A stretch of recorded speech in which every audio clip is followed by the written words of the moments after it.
In this Deltoid Muscle Accident Personal Injury Claim Guide, I'm going to be taking a look at some of the options available to you if you do decide to bring a claim. If you have any questions, we have a free phone helpline where you can talk to one of our team on a no obligation basis, where they'll aim to get you the help that you need if you've been the victim of negligence. Call now on 0800 652 7676 and one of our team will do all they can to assist you. So you've been involved in an incident which has resulted in a deltoid muscle accident. In order for you to bring a successful claim, you must be able to show that the accident was caused by the negligence of someone else. Let's say you've slipped on a wet floor in a supermarket and there was no wet floor sign. And it's the supermarket who will be liable in this situation, as they have a duty of care as the business owner to provide a safe environment for their customers. Any compensation that you would claim would most likely be paid up by the supermarket's public liability insurance. Another example is if you've been involved in a car accident. Let's say you were the passenger in a car that has been hit from behind by another car that failed to brake in an efficient manner. It is the responsibility of the driver of each vehicle to ensure that they are operating their vehicle safely and not putting others at risk. Even if the driver in front of them has been forced to make a genuine emergency stop, the fault driver should have ensured that there was adequate distance between their own vehicle and any others around them. When you make a claim, any payout would come from the fault driver's insurance company. Now that we've explained in basic terms how liability works and where compensation payouts usually come from, let's take a look at some of the reasons for which you may be bringing a claim for a deltoid muscle accident. General damages. Now this is the award for the injury itself, be it physical pain or psychological injury. Care costs. If you need assistance with taking care of yourself as a result of your injuries. Medical costs. All medical costs that you have to pay as a direct consequence of the accident to treat your injuries. Travel costs. Any travel expenses you've incurred as a direct consequence of the accident. Loss of income.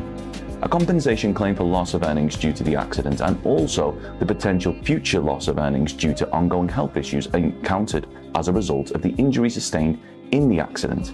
In order to increase the likelihood of a successful claim for compensation for your deltoid muscle accident, we recommend you act as soon as possible. This will make the evidence gathering process much simpler. This includes things like obtaining CCTV and witness statements, and ensuring, if possible, that an accident report form is completed. So the sooner you begin the process of bringing a claim, the more likely you'll be able to win the compensation that you're entitled to. It's always difficult to estimate how much compensation you could be entitled to for a deltoid muscle accident, as all accidents are different, but we're happy to tell you that as long as you've not already instructed another solicitor to look after your claim, one of our team will be able to talk through your claim with you in order to help you establish just how much it may be worth. So, how do you bring a claim for a deltoid muscle accident? We believe that one of the most efficient ways to bring a claim is to instruct someone who has experience and knowledge in dealing with these types of claims. The good news for you is that legalexpert.co.uk offers a completely free, zero obligation consultation where we'll talk through your claim with you in order to help you establish what your options are. If you do decide to bring a claim through us, we'll do all we can to ensure that your claim is as successful as possible. And the best part is that there's absolutely nothing to lose, as if we do take your claim on, it'll be on a no-win, no-fee basis, meaning that there's no upfront fees, and as long as you're honest in your account of how the accident occurred, if your claim isn't successful, there won't be a penny to pay. Call now on 0800 652 7676 and one of our team will do all they can to assist you. They'll be happy to discuss shoulder injury compensation payout UK, personal injury compensation guidelines UK, soft tissue injury claim value, compensation for shoulder injury after car accident, shoulder injury compensation case studies, lump sum payment for shoulder injury, compensation for shoulder injury requiring surgery, and rotator cuff injury compensation UK. Don't forget to subscribe, as we'll be uploading helpful videos just like this one on a regular basis, or you can head over to legalexpert.co.uk where you can read community questions on our forum, get free advice on our live chat, and seek assistance for compensation on a no-win, no-fee basis with your personal injury claim.